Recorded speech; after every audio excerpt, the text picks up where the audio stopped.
Non, mais là, dites-moi que vous avez vu ça. Les nouvelles règles de la Coupe du Monde viennent de sortir. Et honnêtement, on est peut-être en train d'assister à un tournant complètement fou du football. Mais juste avant, petit détour du côté du Real Madrid. Parce que là aussi, ça bouge énormément. On a les 5 nommés pour le joueur du mois au Real. Rudiger, Tchouaméni, Valverde, Camavinga et Vinicius. Et soyons honnêtes. Les 2 grands favoris, ce sont Valverde et Vinicius. Dites-moi en commentaire, vous, qui le mérite le plus. Moi, personnellement, je le donne à Valverde. Et en parlant du Real Madrid, je ne sais pas si vous avez suivi, mais depuis certaines déclarations récentes, il se passe quelque chose de très intéressant.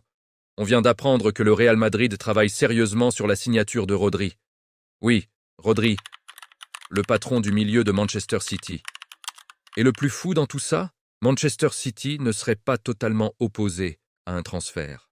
Le Real Madrid pense même qu'il a l'expérience et les qualités pour devenir un cadre de l'équipe.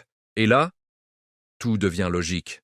Parce que dans une interview récente, Rodri a parlé de Vinicius, et ces mots ne sont pas anodins. Il a dit « J'ai un grand respect pour Vinicius et pour tout ce qu'il a accompli cette année. » Et il revient aussi sur la polémique du Ballon d'Or. Selon lui, les gens ont essayé de créer un conflit entre lui et Vinicius, alors que ce n'est pas du tout le cas. Il le dit clairement. Ce ne sont pas les joueurs qui décident du Ballon d'Or. Message compris. Maintenant, reste à savoir si le Real Madrid va vraiment passer à l'action. Mais accrochez-vous, parce que le plus choquant arrive maintenant. Les nouvelles règles de la Coupe du Monde. Et là, ça devient du grand n'importe quoi. Première règle, les remplacements rapides.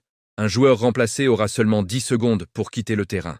10 secondes. Sinon, son remplaçant devra attendre et l'équipe jouera en infériorité numérique. Donc en gros, maintenant les joueurs doivent se transformer en sprinteurs olympiques pour sortir du terrain.